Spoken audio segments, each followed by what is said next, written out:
गहराई से राम कथा को पढ़ो तो इसके 4 श्रोता हैं राम कथा के। इसको 4 लोग सुन रहे हैं बैठे हुए। कैलाश की चोटी पर माता पार्वती श्रोता है इसकी, है ना। प्रयागराज में भरद्वाज जी श्रोता हैं। नीलगिरी पहाड़ पर भुसुंडी जी वक्ता हैं और गरुड़ जी श्रोता हैं। और चित्रकूट की घाट पर गोस्वामी जी कथा कह रहे हैं और सुन सठ मना, अपने मन को सुना रहे हैं, मन श्रोता है। तो एक श्रोता में 4 श्रोता होने चाहिए, तब 4 फल मिलते हैं। कौन कौन से? एक तो भवानी हमारे अंदर हो, दूसरे गरुड़ हमारे अंदर हो, तीसरे भरद्वाज हमारे अंदर हो, और चौथा हमारा मन सुने कथा को। ये 4 तरीके से कथा सुनोगे जब, तब कथा आपको चारों फल देगी। तो सबसे पहली शर्त है कि कथा भवानी बन के सुनो। भवानी, कथा की पहली श्रोता भवानी माता है, पार्वती मैया। तो कथा को भवानी बन के सुनिए। भवानी माने क्या होता है? भवानी मीन्स कई बार सुन चुके हैं आप लोग, याद करो। भवानी माने होता है श्रद्धा। भवानी शंकरौ वंदे श्रद्धा विश्वास रूपिणौ। तो भवानी जी नहीं, भवानी माने श्रद्धा। तो कथा भवानी बन के सुनो, मतलब कथा श्रद्धावान बन के सुनो। जो श्रद्धावान नहीं बनता है कथा पंडाल में आकर के, उसको कोई फल नहीं मिलता है। भगवान ने गीता में स्पष्ट कहा है मित्रों, भगवान गीता में बिल्कुल खुला खुला बोले हैं, श्रद्धावान लभते ज्ञानम। जो व्यास गद्दी के सामने श्रद्धावान बन के बैठता है, श्रद्धा लेके यहाँ बैठता है, वो यहाँ से ज्ञान का लाभ लेके उठता है। और जो ऐसे बैठेगा टेम्परेरी फॉर्मेलिटी के तौर पर, ठीक है ठीक है, कथा चल रही है, चलती रहती हैं कथाएं सब चंडीगढ़ में आए दिन कहीं ना कहीं होती रहती हैं, इस भाव से बैठोगे तो फिर बैठोगे भले, सुनकर नहीं पाओगे।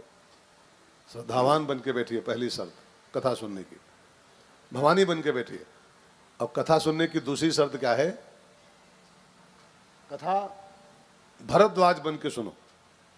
भरद्वाज का परिचय क्या है? रामायण में गोस्वामी जी कहते हैं भरद्वाज मुनि। भरद्वाज मुनि, मुनि माने कथा को मुनि बन के सुनो।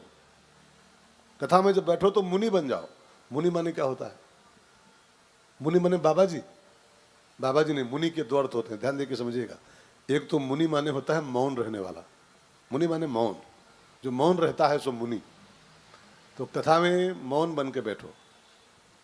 अब कथा में अगर आप ही बोलते रहोगे तो फिर कथा व्यास गद्दी क्या बोल रही है आपके पल्ले नहीं पड़ेगा।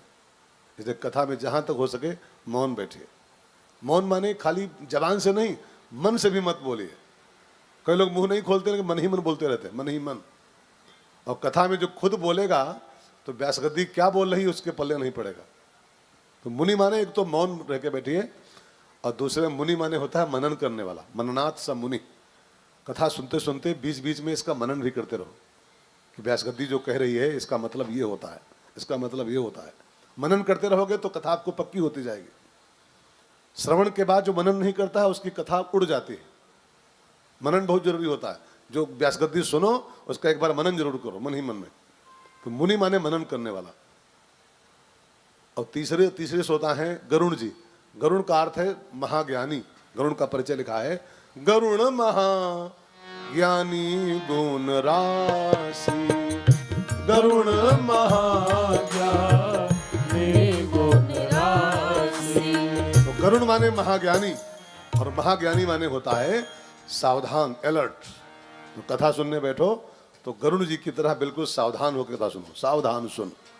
कथा के पंडाल में जो लापरवाही करते हैं ना, सुनने में लापरवाही, प्रमाद कि अरे क्या सुने, 75 बार सुन चुके हैं, वही राम कथा, वही दशरथ, वही कौशल्या। जरा भी लापरवाही व्यास गद्दी के साथ हुई कथा में बैठने पर तो फिर ये सब, महाभारत में एक मंत्र आता है ना भाई बहनों, प्रमादेन हतम श्रुतम। लापरवाही से सुनी गई कथा नष्ट हो जाती। जो कथा में लापरवाही बरतते हैं ना, कि हल्के हल्के में लेते हैं, उनका सब सुना हुआ नष्ट हो जाता है। इसलिए बिल्कुल जब तक बैठो, गारंटी नहीं है कि आप 4 घंटे बैठो ही बैठो, 4 से 8, कोई पक्का नहीं कि आप 3 घंटा बैठो। आपको समय है तो 1 घंटा बैठो, जैसा समय उतना बैठो, लेकिन जब तक बैठो तब तक अलर्ट हो जाओ। फिर लापरवाही नहीं। अब यहाँ बैठो फिर भी लापरवाही करो तो ठीक नहीं। बाहर तो कर ही रहे हो, लेकिन अब यहाँ बैठ के भी लापरवाही किया तो आपका ये समय निरर्थक हो जाएगा। तो समय को सार्थक करना है, बिल्कुल सावधान सुन। और चौथा अंतिम श्रोता है गोस्वामी जी का मन। सुन सठ मना। आप भी कोशिश करो आपका मन कथा सुन ले। प्रयास कीजिए कथा मन तक पहुंचे आपके। और ध्यान देना मित्रों, भाई बहनों, कथा कान नहीं सुनते हैं, कथा इंसान का मन सुनता है। मन अगर जरा भी कथा में नहीं लगाया, मन तक कथा नहीं पहुंचाई, तो ये कान कथा सुन नहीं पाते फिर। और न मानो आप ट्राई करना, आप देखना अभी इन दिनों में, आप 2 मिनट के लिए जरा अपने मन को बाहर भेजना, कान यहीं रहेंगे, आप भी यहीं रहोगे, और जरा मन को बाहर भेजना कि गेट लॉक है कि नहीं लॉक है, और जरा सा देर के लिए मन को बाहर भेज दो तो कान आपके यहीं रहेंगे, आप यहीं रहोगे, कथा छूट जाएगी आपकी। क्यों?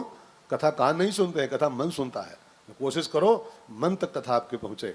इन 4 शर्तों के साथ, एक तो श्रद्धावान बन के बैठो, दूसरे मुनि बन के बैठो, तीसरे सावधानी के साथ सुनो, और चौथे मन तक कथा को पहुंचाओ, मन को सुनाओ।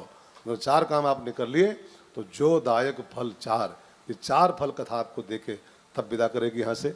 तो आइए इसी उम्मीद के साथ कि हम 4 फल प्राप्त करके उठेंगे, इस उम्मीद के साथ आइए पहला पन्ना खोलें और पहले पन्ने से राम कथा की यात्रा शुरू करते हैं।